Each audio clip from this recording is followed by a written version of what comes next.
Markah exam aku tinggi tapi markah PBD aku rendah. Hazim, kau ni kenapa? Aku sedih lah. Markah exam aku tinggi tapi markah PBD aku rendah.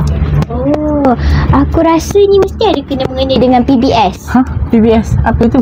Aku pun tak tahu. Kalau macam tu, jom kita rujuk dekat Puan Hazaliza. Okey, jom. Jom. Jom.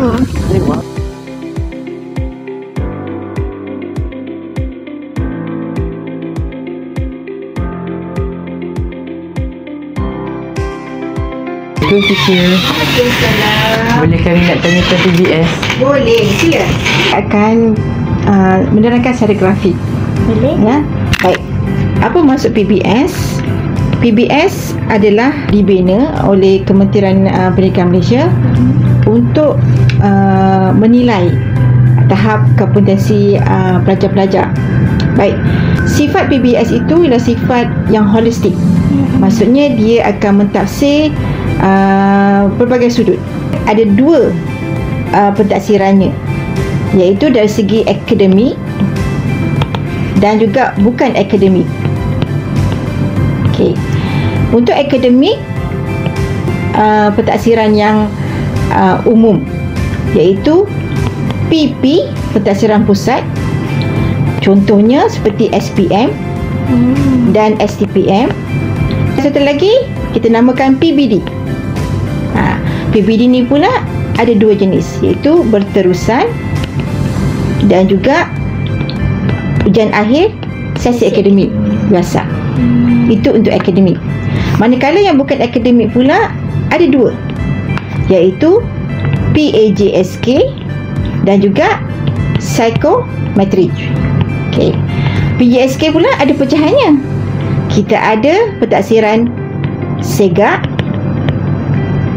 kita ada pentafsiran PJSK sendiri, iaitu maksudnya dalam bidang sukan dan kurikulum, dan kita ada KOKO khas.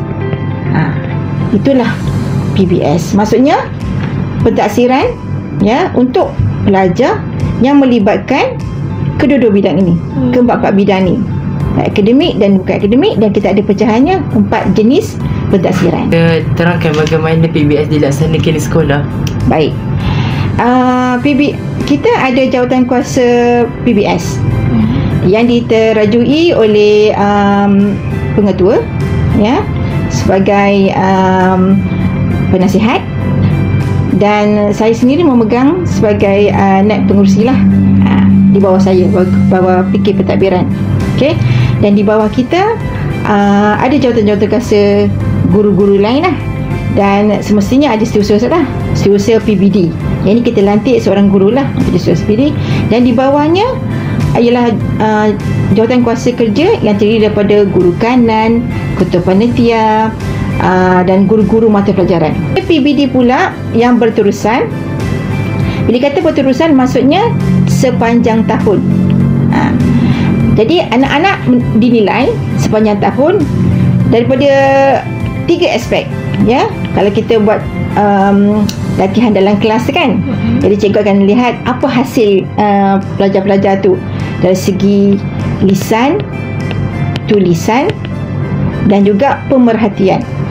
Pemerhatian ni maksudnya sama ada anak-anak aktif atau tidak aktif. Itu semua ada markah untuk PBD ni. Jadi teacher, lepas kita orang dah tanya apa itu PBS, kita orang pun dah tahu PBS tu apa, kita dah tahu macam mana PBS ni dilaksanakan di sekolah. Sekarang ni kami seterinya nak tahu apa kesan pelaksanaan PBS di sekolah berbanding dengan pendidikan tradisional. Saya pun tak tahu, teacher. Saya akan pecahkan kesan ni kepada 3 kegolongan yang terlibat. Pertama ialah guru-guru. So bila kita buat PBS ini, maka guru-guru dapat mengetahui tahap kompetensi anak-anak murid pada setiap seorangnya. Jadi guru-guru dapat menolong pelajar-pelajar tu untuk meningkatkan kompetensi pelajar. Yang kedua golongan iaitu ibu bapa. So bila kita ada pentafsiran begini, jadi ibu bapa tahu di mana keupayaan anak-anak. Apa pun juga boleh menolong, membantu untuk meningkatkan lagi keupayaan anak-anak, dan akhirnya of course lah kepada anak-anak sendiri kan. Bila anak-anak tahu di mana tahap anak-anak, Anak-anak boleh buat sendiri kan. Bagaimana nak meningkatkan lagi keupayaan segi akademik ataupun PPSK. Psikometrik. Kita ada tadi saya kata pentaksiran minat kerjaya. Mungkin anak-anak rasa anak minat minatnya itu, tapi bila kita buat ujian tu rupanya anak minat lain. Itulah bagi saya kesan PBS ni kepada tiga-tiga golongan ini.